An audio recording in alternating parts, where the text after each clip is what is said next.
Hello and welcome to Moxie Journal. My name is Calyx. I'm so glad you are here with me today. I'm going to be doing a VR to Feeding My Soul, and her hashtag is Show Us Your Decks.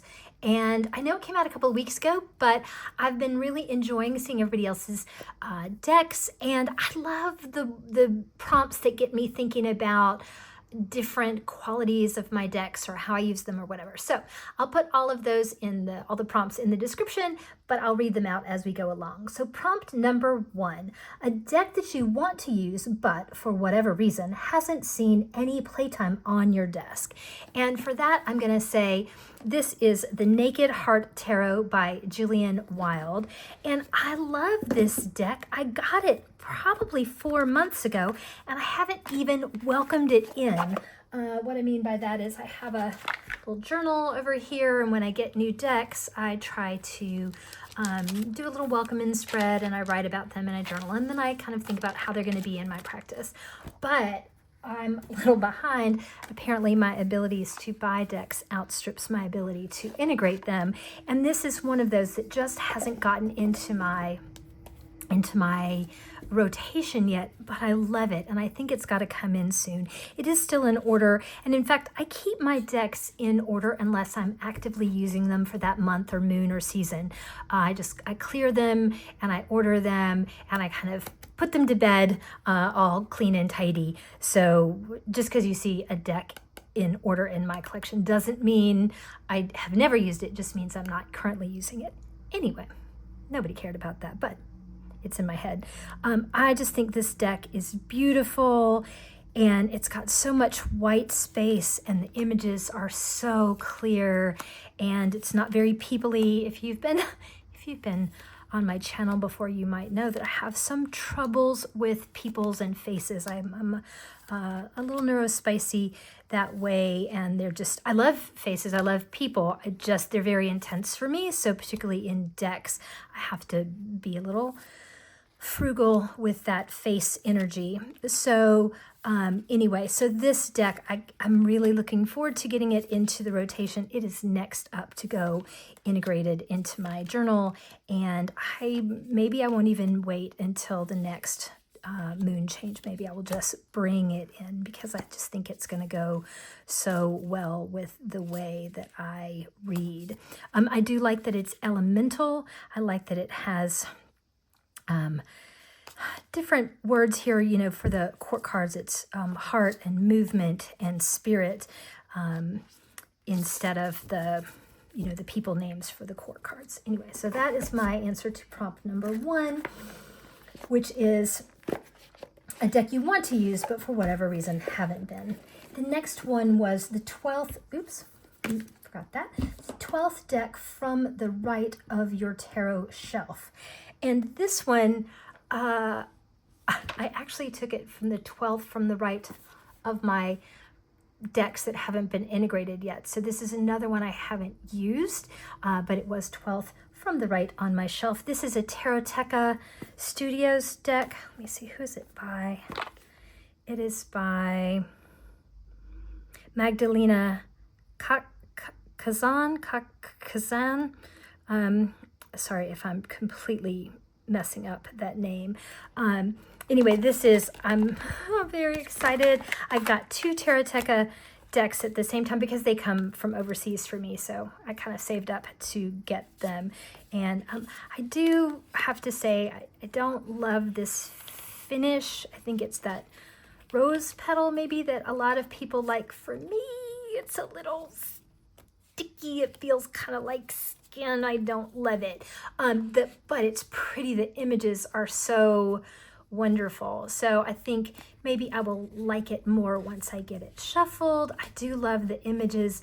I think they are very fun in a sort of storybook kind of way. They remind me of a book that I used to read to my kids when they were small, called Then the Troll Heard the Squeak, and we just used to love it. So there's a little bit of a nostalgia, and it's a little dark without being dark and difficult. So anyway, so that is the one that was number 12 on my shelf, and it might just have to get right over there with the Naked Heart to get rotated in sooner. The third prompt is a deck you are thinking about rehoming. And that is this one. It's a Jane Austen tarot deck, and I'm only thinking about it, and it's the only one that's even in my purgatory basket. My partner gave this to me, and so it was a sweet gift, and I love Jane Austen. I mean, I read all 6 Jane Austen books, like, I don't know, at least once a year, if not twice a year. The movies are some of my favorites, so you would think that this would just be a no-brainer, you know, a truth universally acknowledged.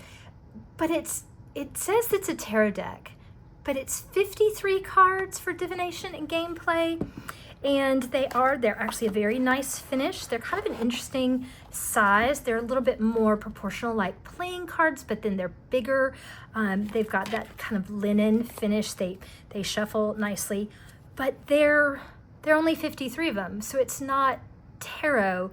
And then it's not just, I mean, it's mostly like playing cards, but then some of them, the playing cards are also, like, this is the Ace of Clubs is the strength card, and, you know, some of the others, you know, so there are people in them, and they're the particular characters, but, you know, then it'll be the Empress and the Magician. I think this is Jane herself, and, like, the World is the Ace of Diamonds, and it just, it messes with me, because for me, the playing cards of the minor arcana are the, you know, the suits and the elements are really important, so if you just then squish the majors into it, it just breaks my brain.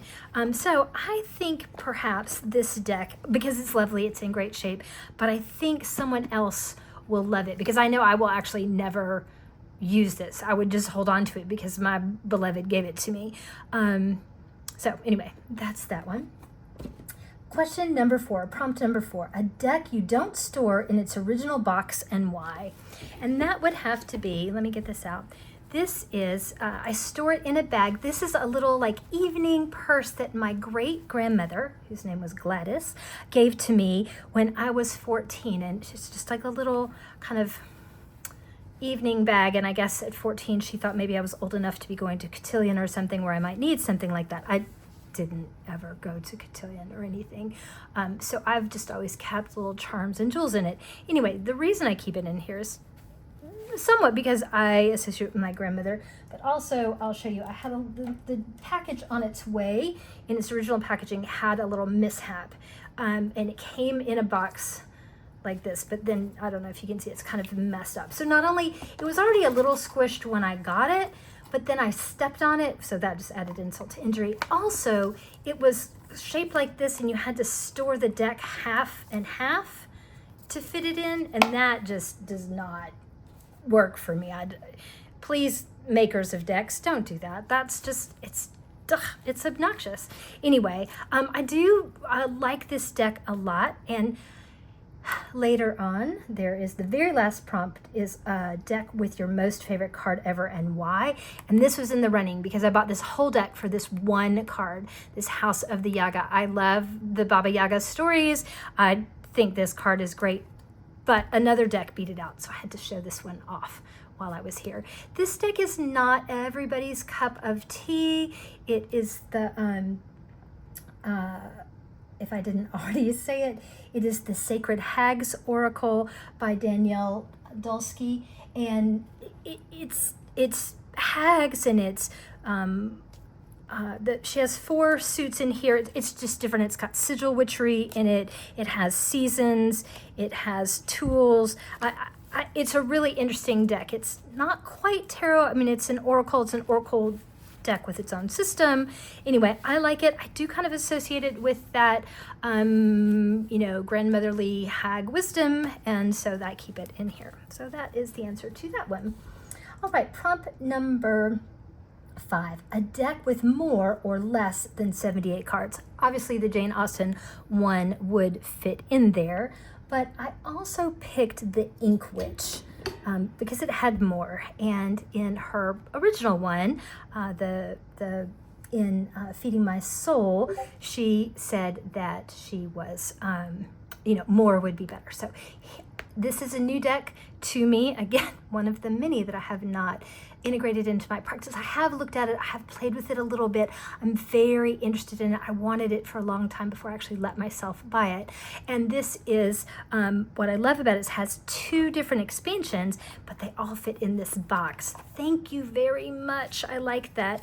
And so the expansions are, I mean, they are additional cards. You can change them out for images that maybe suit you better, speak to your archetypes, your experience in this world.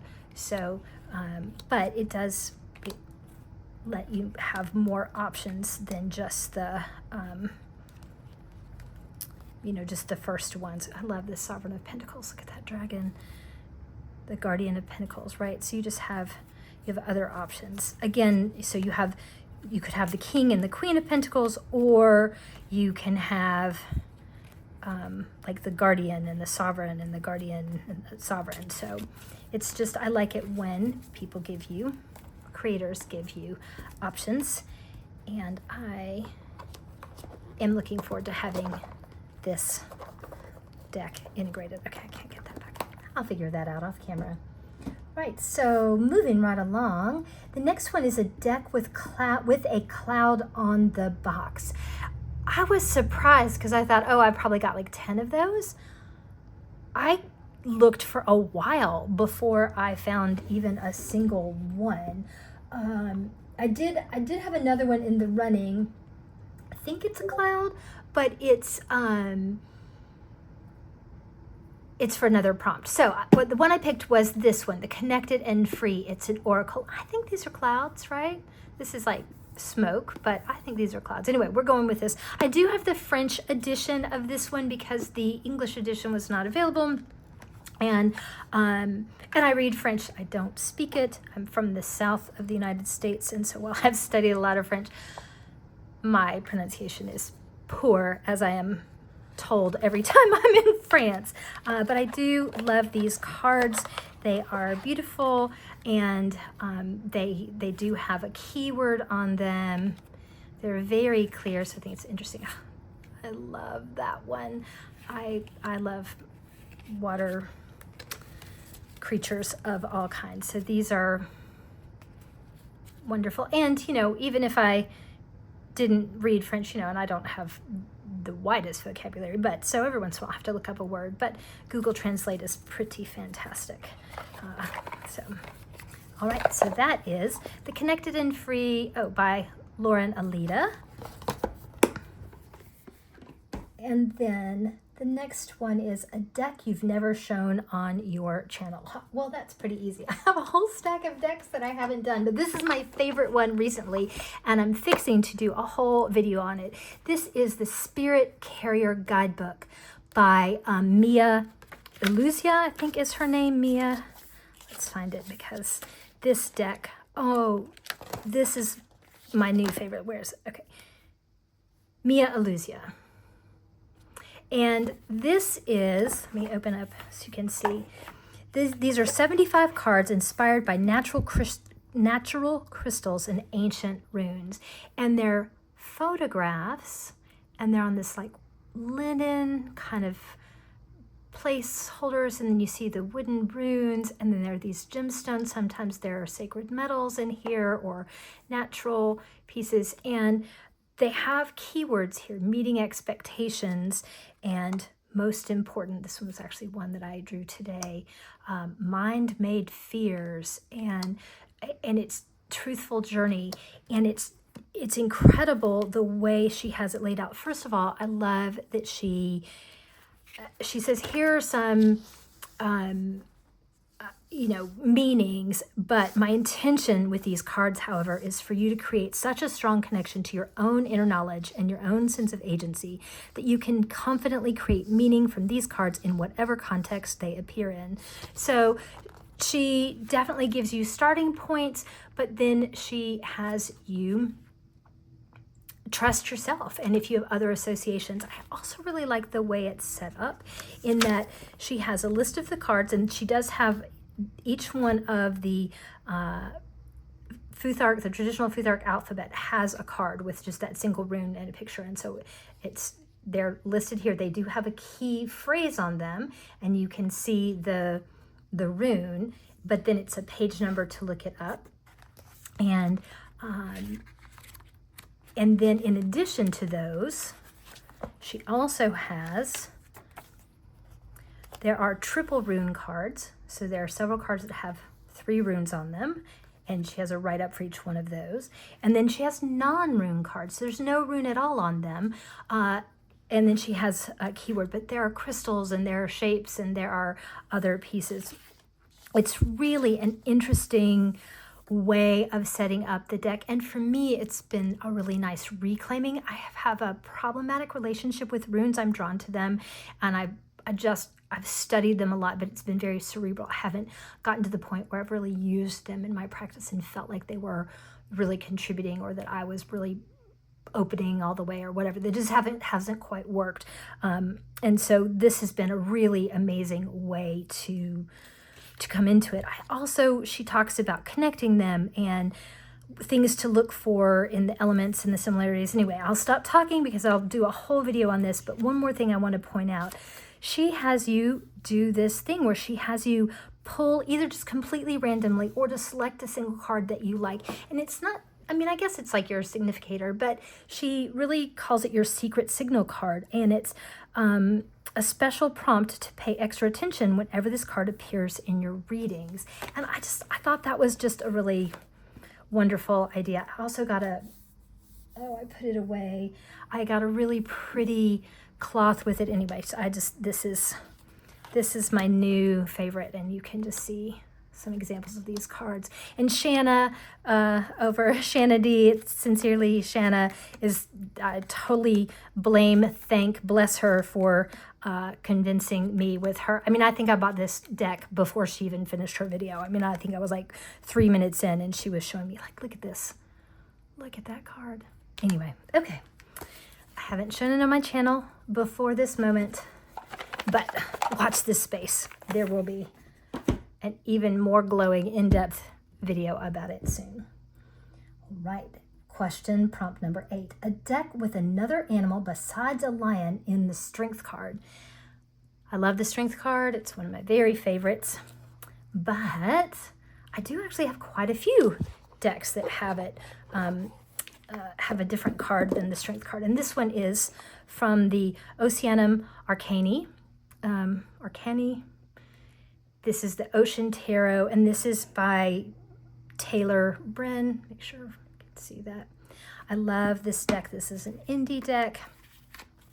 And let's find the strength. I think it's the 11 in here, not the, there it is. Okay. This is the strength card. That is not a lion. That's a kraken.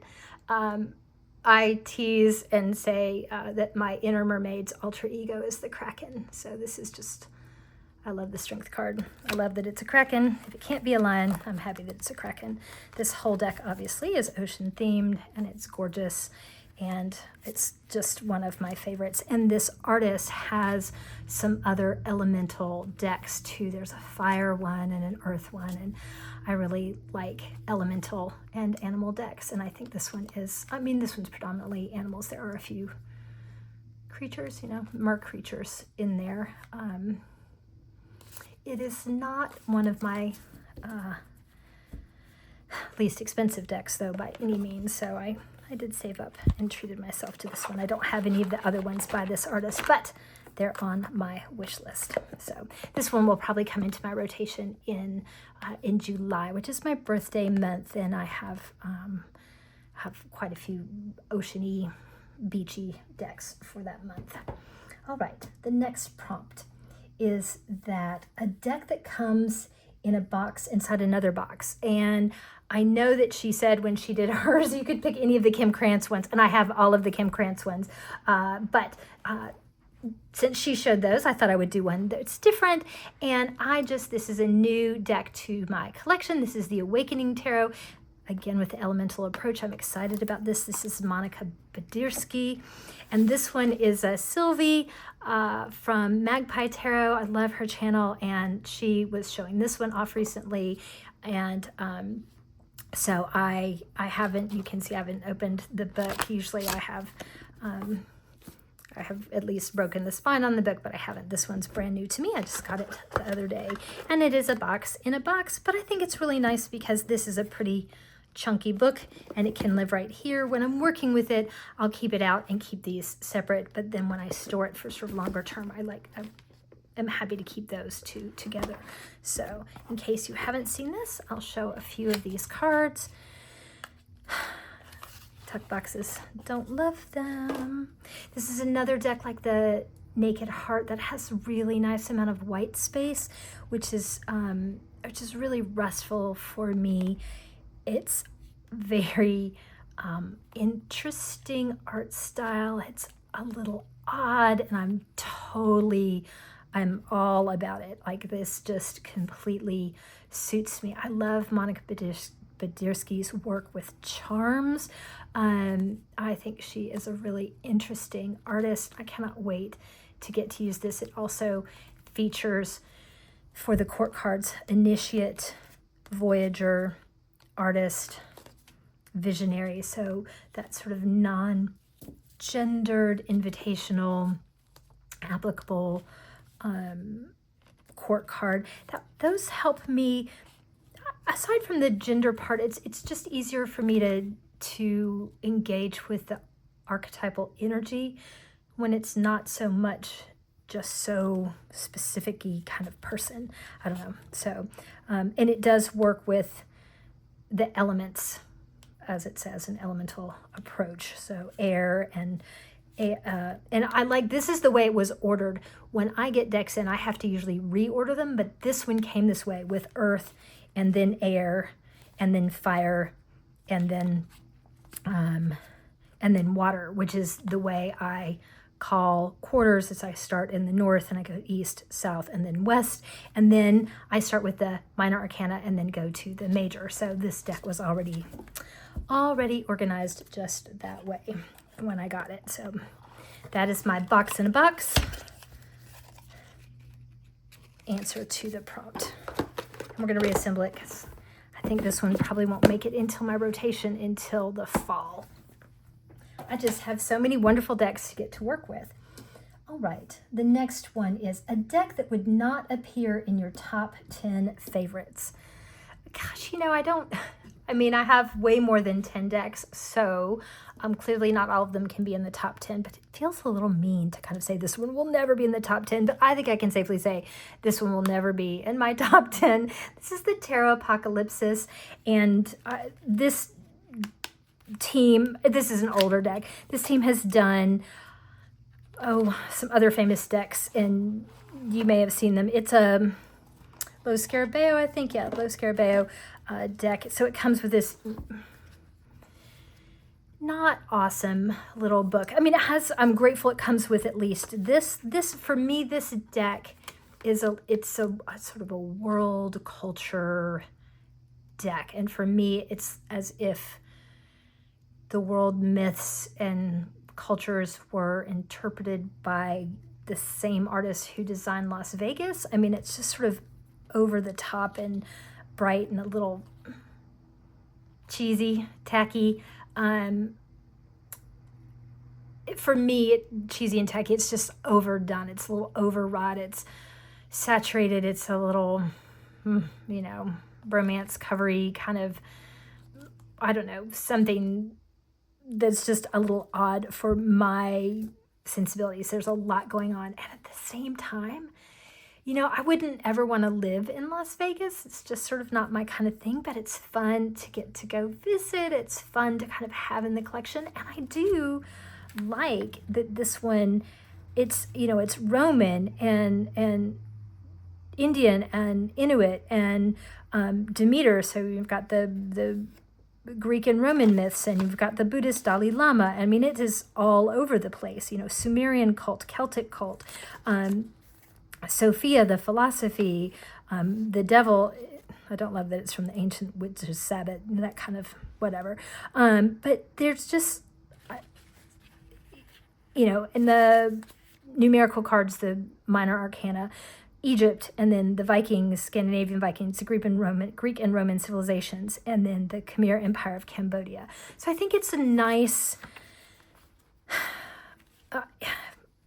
it's a different perspective than, usually get. I mean, I think you can get decks that are kind of based in just one of these cultural overviews, but it's kind of fun to have a deck that attempts to at least cover a broad range. So it's an interesting deck. It's a little bit much for me. I can only take it in small doses. It won't ever be in my top 10. My top 10 are decks that I can just pull for anything. They're my heart decks. They're the ones I reach for again and again.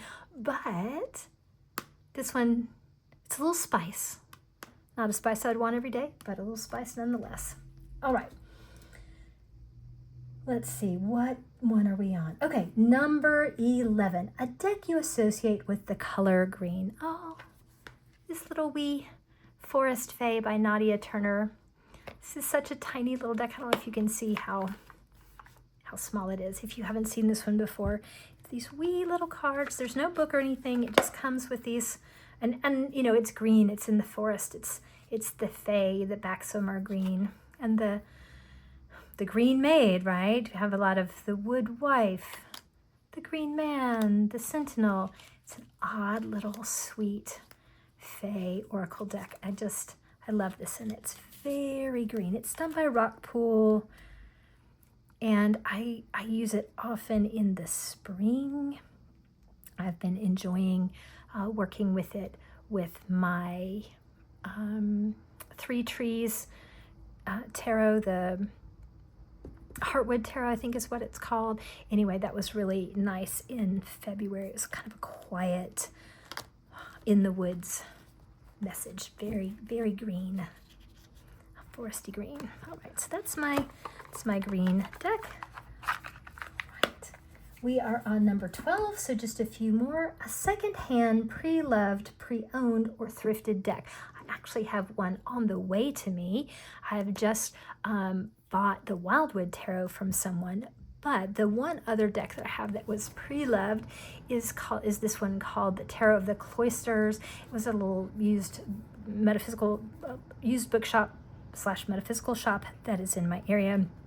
It was listed for $58. I think I paid half price for that. It's kind of fun. It's a circular deck.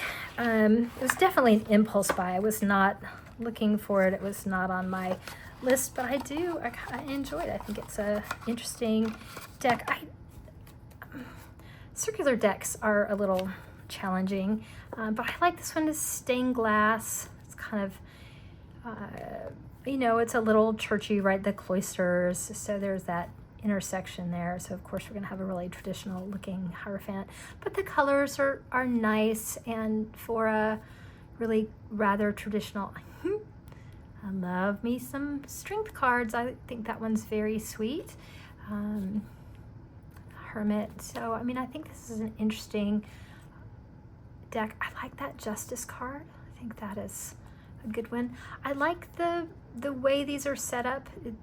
The font is easy to read, but it's, got that sort of stylized, what do they call that? Calligraphy look. So there we go. My pre-loved, pre-owned deck. I have seen a couple at a thrift store I go to, but a lot of times when I look at the ones at the thrift store, they're missing cards. So if I were going to use them in artwork or just as an altar card, that might be okay, but to actually work with, I haven't bought any of those. So there we go. My pre-loved deck. All right, just a couple more.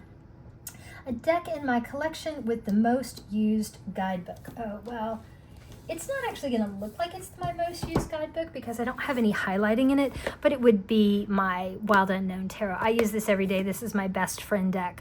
It's the one that just talks to me, that says all the things, no matter what, just like your best friend would.